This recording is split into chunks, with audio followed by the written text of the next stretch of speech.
नमस्कार प्रिय दर्शकों, हाजिर हूं मैं आप सबके सामने विकास कुमार और आप देख रहे हैं विक्के एस्ट्रोलॉजर। उस सबसे पहले अगर हम बात करें उससे पहले मैं आपको बता देता हूं कि मैं अपनी प्रत्येक वीडियो के अंदर हर एक आने वाली वीडियो में एक कमेंट अवश्य लेता हूं। अगर आपका भी कोई कमेंट है, आप भी अपने बारे में कुछ जानना चाहते हो मुझसे, तो वीडियो को पूरा जरूर देखें। उससे पहले चैनल को सब्सक्राइब कर लीजिए और बेल आइकन को दबा दीजिए ताकि जो भी मेरी वीडियो आए वो आपके पास उसका नोटिफिकेशन आ जाए और क्या पता उस दिन आप लकी विनर हो, वो कमेंट आपका हो और आप अपने बारे में जान पाओ, अपने सवाल का जवाब आपको मिल पाए। इसलिए मैं कहता हूं कि चैनल को सब्सक्राइब करना बहुत ही जरूरी है आपके लिए, कहीं आपका सवाल आपसे मिस ना हो जाए। तो जो आज का जो सवाल है, हम बाद में चलेंगे। जो हमारा विषय है वो तो है कुंडली में करोड़पति योग। कुंडली में मैं जो आपको योग बताऊंगा, अगर वो आपकी कुंडली में है तो आप लखपति, करोड़पति और अरबपति जरूर ही बनने वाले हैं। उससे पहले जो मैं आपको कह रहा हूं वो सुन लीजिए। जो आज का कमेंट है वो मुझसे पूछा गया है, साहिल नाम के लड़का है, उसने पूछा है और वो उत्तर प्रदेश से है। उसने पूछा कि चंद्रमा जो है वो कब पाप ग्रह बन जाता है। तो उसके ऊपर मैंने पूरी वीडियो बनाई हुई है, चंद्रमा के ऊपर डिटेल से। उसका लिंक भी मैं डिस्क्रिप्शन में दे दूंगा, आप देख लीजिएगा। पर जो उसने सवाल किया उसका मैं जवाब आज आपको बता देता हूं। चंद्रमा जो है सबको पता है शुभ ग्रह होता है, लेकिन चंद्रमा जो है प्रतिपदा से लेकर और अमावस्या तक वो पाप ग्रह माना जाता है। जब भी चंद्रमा प्रतिपदा से अमावस्या के बीच में आएगा तब वो पाप ग्रह बन जाता है। और अगर उस पे पाप ग्रहों की दृष्टि हो जाए तो ऐसा जो जातक होता है उसकी कुंडली में अगर चंद्रमा पाप पीड़ित हो जाए और पाप ग्रह बन जाए तो बहुत ही कष्ट देता है उसको। मानसिक अशांति, इतनी प्रचंड मात्रा में मानसिक अशांति होती है कि वो उसको सहन नहीं कर पाता है और परेशान ही जिंदगी में ऐसे जातक को देखा जाता है। तो उम्मीद करता हूं आपको आपके सवाल का जवाब जो है वो मिल गया होगा। आइए शुरू करते हैं अपनी वीडियो को। जो हमारा विषय है कुंडली में करोड़पति जो योग है वो कैसे बनता है। तो वीडियो शुरू करें उससे पहले मैं आपको बता देना चाहता हूं, ये जो योग है मैंने लगन लिखे हुए हैं, सिर्फ 6 लगनों में ही बनता है।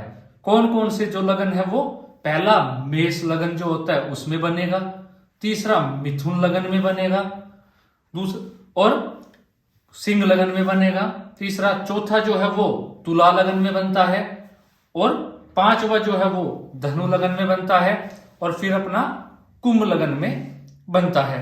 अब आपको इनके राशियों के स्वामी तो आपको पता ही होगा कौन से होते, नहीं पता है तो भी मैं आज आपको बता देता हूं और उसका लिंक भी वीडियो का मिल जाएगा, वो मैंने डिटेल से वीडियो बनाई है, वो भी आप देख लीजिएगा।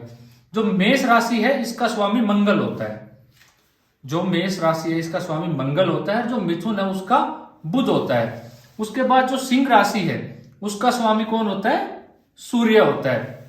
तुला राशि का शुक्र होता है। धनु का जो होता है वो गुरु होता है और कुंभ राशि का शनि जो है वो मालिक होता है। अब बात ये आई, अब जो ये राशियां है ये कौन सी राशियां है। कुंडली में 2 प्रकार की राशि होती है, पुरुष राशि और स्त्री राशि। तो वो भी मैंने वीडियो बनाई हुई है, अगर वो भी अब आपको समझ में नहीं आए तो वो वीडियो आप जरूर देख लीजिएगा, आपको अच्छे से समझ में आ जाएगी। मैंने बिल्कुल गहराई से बनाई हुई है वो वीडियो, डीप में जाके, ताकि आप लोगों को आसानी से ये चीजें समझ में आए, आप परेशान ना हो कि कुंडली जो है वो बहुत, मतलब आपको ऐसा लगता है कि कुंडली मुझे समझ नहीं आ रही, आप भ्रमित हो जाते, मतलब पजल हो जाते हैं क्या बता रहे कि आप उन वीडियोस को देखो जो मैंने बनाई है और उसके बाद इस वीडियो को देखना, आपको बिल्कुल ही आसानी से समझ में आ जाएगा कि मैं कहना क्या चाह रहा हूं। तो जो यह राशि जो मैंने लिखी हुई ये होती है पुरुष राशि। कुंडली में 12 राशियां होती है, 6 पुरुष राशि होती है और 6 स्त्री राशि होती है। तो जो ये मैंने लिखा हुआ है ये लगन लिखे हुए, इन्हीं लगन में ये जो योग है वो गठित होगा, किसी और लगन में ये जो है वो नहीं बनने वाला है। आजकल क्या चला हुआ है, सबको क्या चाहिए अपनी जिंदगी के लिए, रोजमर्रा के लिए सबको पैसे, लेकिन कितने पैसे। एक आम कोई आदमी अपना 10,000 रुपए में गुजारा कर लेता है, कोई 50,000 में भी नहीं कर पाता, कोई लाख में भी नहीं कर पाता, कोई तो करोड़ों में भी नहीं कर पाते हैं। तो काफी लोग मुझसे पूछते रहते हैं कि क्या हमारी कुंडली में करोड़पति बनने का योग है। मतलब उनकी जिज्ञासा, उनके मन का भाव जो उनके अंदर जगा हुआ है, जो उनकी इच्छाएं हैं, जो मन क्या है, मन ही हमारा मानता ही नहीं है। अब क्या है, हमें क्या करना होता है, करोड़पति। मतलब सब क्या चाहते हैं, मैं भी करोड़पति बन जाऊं, मेरे पास भी बड़ी बड़ी लग्जरिया गाड़ी हो। तो अगर ऐसा आपका कोई सपना है, आप चाहते हो आप बनो, तो ये जो है आपके लिए ही मैं आज बनाने जा रहा हूं। ये वीडियो सिर्फ उन्हीं लोगों के लिए है जो करोड़पति बनने के ख्वाब देखते हैं। तो ये वीडियो जो है शुरू कर रहे हैं अपने। ये जो है 6 लगन में बनेगा, इन लगन के अंदर। अब इसका जो है मूल सिद्धांत जो है वो आपको याद रखना है, जो मैं आपको बता रहा हूं। शनि जो है वो केंद्र में होना चाहिए। मैंने काल पुरुष की कुंडली ली हुई है, यही लगन यहाँ पे नंबर लिखा होना चाहिए। जो पहले घर में नंबर लिखा होता है वही लगन होता है। इनमें से कोई भी नंबर यहां लिख दिया जाए वो लगन बन जाएगा। जैसे यहाँ पे 11 लिख दिया तो यहाँ पे 12 नंबर राशि रह जाएगी, 2 नहीं रहेगी। ये काल पुरुष की कुंडली मैंने ली हुई है ताकि आप अच्छे से समझ पाओ। तो चलिए चलते हैं।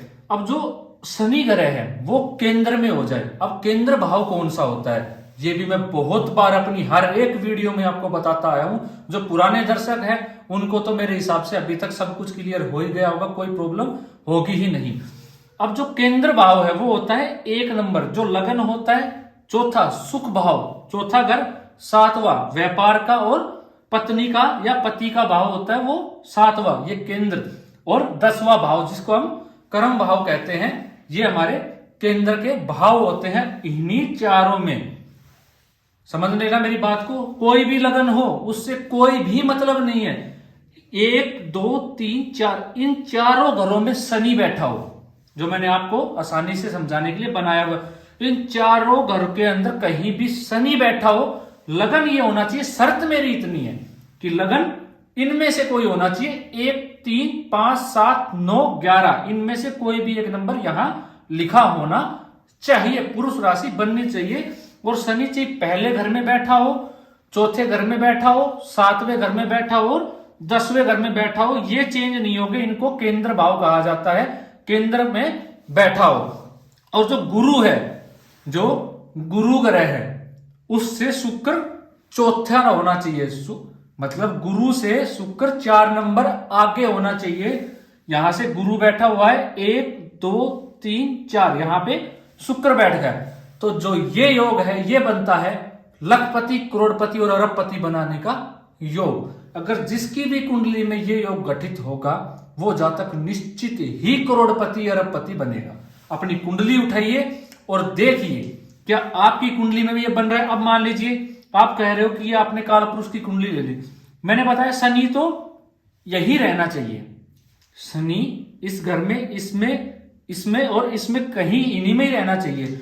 इसके अलावा गुरु मान लीजिए, अब जो गुरु ग्रह है वो शनि के साथ बैठ गया। आप बोलोगे कोई दिक्कत नहीं है, मैंने क्या कहा, गुरु से शनि केंद्र में हो, गुरु से 4 घर आगे क्या हो, शुक्र ग्रह हो।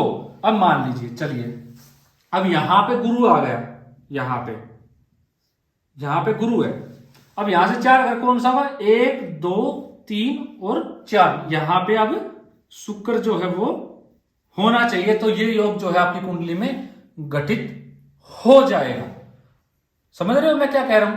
मैं कह रहा हूं कि शनि यही गुरु से 4 घर आगे शुक्र हो, कहीं भी गुरु हो सकता है। कोई इन लगन में से लगन होना चाहिए, शनि केंद्र में हो और जो गुरु ग्रह है वो कहीं भी बैठा हो, उससे 4 घर आगे शुक्र होना चाहिए। तो ये जो है वो लखपति, अरबपति और करोड़पति कुंडली में योग बन जाता है। तो मैं उम्मीद कर रहा हूं कि आपको ये चीज समझ में आ गई होगी। अपनी कुंडली उठा लीजिए और देख लीजिए, क्या पता आपकी कुंडली में भी ये योग बना हुआ हो। अगर अभी तक आपने चैनल को सब्सक्राइब नहीं किया है तो चैनल को सब्सक्राइब कर लीजिए, बेल आइकन को दबा दीजिए। और आपका भी कोई प्रश्न है, आपका भी कोई सवाल है तो अभी कमेंट कीजिए। देखते के साथ वीडियो, मैं अपनी अगली वीडियो के अंदर आपका कमेंट जरूर लूंगा। लेकिन बस मेरी शर्त इतनी सी ही है कि वो कमेंट जो है छोटा हो, सार्वजनिक हो, जो सबके काम आ सके। ज्यादा बड़े में ना लिखिए, छोटे में लिखिए, तो मैं उसको आसानी से समझ पाऊंगा और आपको भी समझा पाऊंगा। तो आज के लिए ही इतना ही। नमस्कार।